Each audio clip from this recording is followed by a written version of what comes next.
I will never be what Tucker Carlson is, but I'm still going to be the sworn enemy of lying, pomposity, smugness, and groupthink. Not like Tucker Carlson, but I can reason soundly, think clearly, and judge accurately. This is Mel McGinnis, Sophie Scholl Monologue.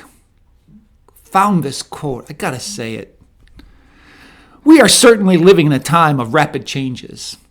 Democracy almost everywhere is lying prostrate, and liberty is rapidly being destroyed. Who would have thought Europe would sink back into a worse than medieval darkness? America is no exception to the decadence. Liberty being threatened, and there is coming before us in the near future the specter of the hopeless treadmill of a collectivist state. Certainly, when we take the world as a whole, we are obliged to see the foundation of liberty and honesty are being destroyed, and the slow achievements of centuries are being thrown recklessly away. When so many things have proved to be untrustworthy, is there anything we can trust? One point, at least, is clear. We cannot trust the church. The visible church. The church, as it now exists upon this earth, has fallen too often into error and sin. Is there anything at all to which we can appeal? Is there anything at all that remains constant when so many things change? I have a very definite answer to give to that. It is contained in a verse from the prophecy of Isaiah. The grass withers, the flower fades, but the word of our God lasts forever. Isaiah 40, verse 8.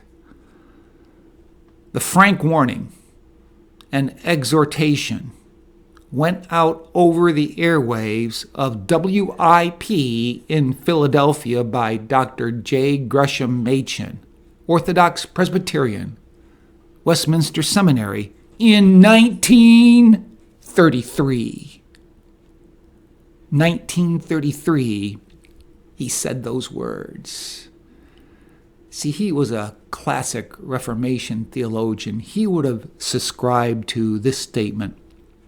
We are saved by grace alone, through faith alone, on account of Christ alone.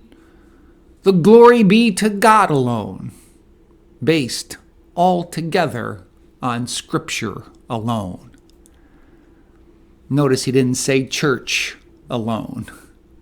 In fact, even in his day, he was saying the church was sliding into error and sin. You really can't trust the church. He didn't say abandon the church. He didn't say leave the church.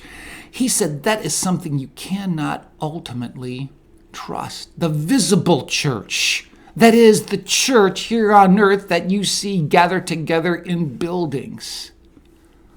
What he was driving at was the authority of Scripture.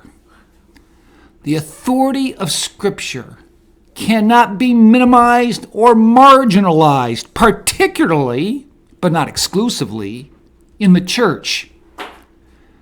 And this also includes education, commerce, culture, and politics. This is what I'm driving at.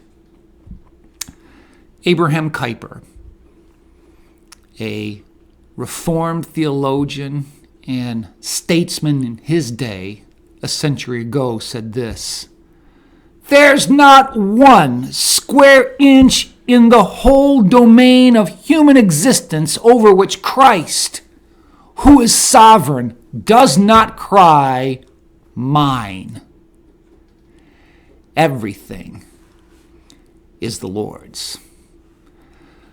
Well, unlike Tony Kornheiser, of Pardon the Interruption, I cannot promise you that I'll do better the next time.